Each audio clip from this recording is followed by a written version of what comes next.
വളരെയധികം സന്തോഷമുണ്ട്.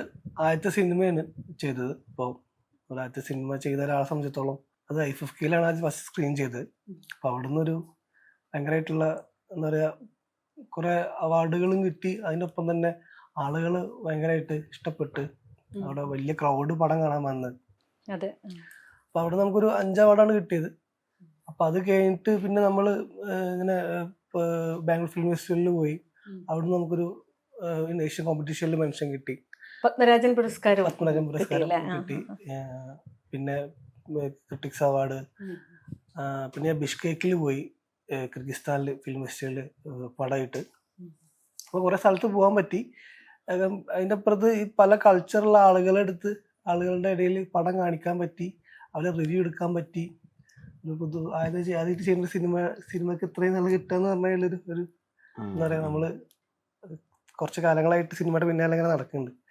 അപ്പോൾ ആ സിനിമയ്ക്ക് വേണ്ടിയിട്ടുള്ള നമ്മളെ ഒരു സമയവും പ്രയത്നത്തിൻ്റെ ഒക്കെ ഒരു റിസൾട്ടായിട്ട് ഇങ്ങനെ നമ്മൾ മുന്നിൽ നിൽക്കുകയാണ്. കുറച്ച് സിനിമകളിൽ അഭിനയിച്ചിട്ടുണ്ട് ഞാൻ. 25 സിനിമകളിൽ അഭിനയിച്ചിട്ടുണ്ട്. പക്ഷെ 25 സിനിമകളിൽ അഭിനയിച്ചുകൊണ്ട് കാര്യമില്ല. കഥാപാത്രങ്ങളൊക്കെ ശ്രദ്ധിക്കുന്നത് തന്നെയാണ്. പക്ഷെ എത്രത്തോളം ഇന്റർനാഷണൽ ലെവലിൽ ഈ സിനിമയൊക്കെ ശ്രദ്ധിക്കപ്പെടുന്ന സമയത്ത് നമ്മളറിയാത്ത ആളുകളൊക്കെ, നമ്മളിപ്പം മലയാളികൾ മുന്നിലും അല്ലാത്ത ആളുകളിലൊക്കെ മുന്നിലും ഈ മുഖം സുപരിചിതമാകുക.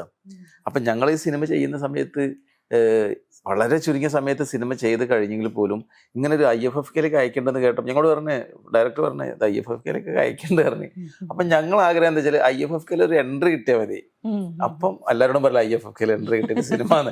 പക്ഷെ അവിടെ ഫസ്റ്റ് സ്ക്രീനിങ് കഴിഞ്ഞപ്പോൾ തന്നെ ജനങ്ങൾ മൊത്തം ഭയങ്കരമായിരുന്നു. ഞങ്ങൾ അതിന്റെ വീഡിയോ കംപ്ലീറ്റ് ഉണ്ട്, ആളുകളുടെ അഭിപ്രായങ്ങൾ. ദിവസം കോഴിക്കോടും അങ്ങനെ തന്നെയായിരുന്നു. പക്ഷെ അതിനേക്കാൾ ആളായിരുന്നു അവിടെ. സെക്കൻഡ് ഷോക്ക്, രണ്ടാമത്തെ ഷോ വരുന്ന ഒരു ദിവസം കഴിഞ്ഞിട്ടോ ജനങ്ങളോട് തടിച്ചുകൂടി കംപ്ലീറ്റ് സീറ്റിലിരിക്കുന്നതിന്റെ അപ്പുറത്തെ ആളുകളാണ് നിലത്തിരുന്നത്. ഒരു ഏഷ്യാനെറ്റ് റിപ്പോർട്ട് ചെയ്തത് 800 ആൾക്കാർ കപ്പാസിറ്റി ഉള്ള തിയേറ്ററിൽ 1300 ആൾക്കാരുണ്ടായിരുന്നു. കഴിഞ്ഞ ദിവസം നിലത്തൊക്കെ ഇരുന്നിട്ടാണ് ആളുകൾ കണ്ടിരുന്നത്. അപ്പോഴേക്കും മൂന്നാമത്തെ ഷോ ആകുമ്പോൾ ഞങ്ങൾക്ക് ടെൻഷൻ ആയിപ്പോയി. ആളുകൾ കംപ്ലീറ്റ് അപ്പോഴേക്കും ഞങ്ങൾക്ക് ഇന്റർവ്യൂ ഇതുപോലുള്ള ആളുകൾ ഞങ്ങൾ തിരിച്ചറിയലും, ഞങ്ങൾക്ക് തിരുവനന്തപുരം IFFK എന്ന് പറഞ്ഞു കഴിഞ്ഞാൽ ഭയങ്കര ഒരു പോപ്പുലാരിറ്റി തന്ന ഒരു വേദി തന്നെയായിരുന്നു.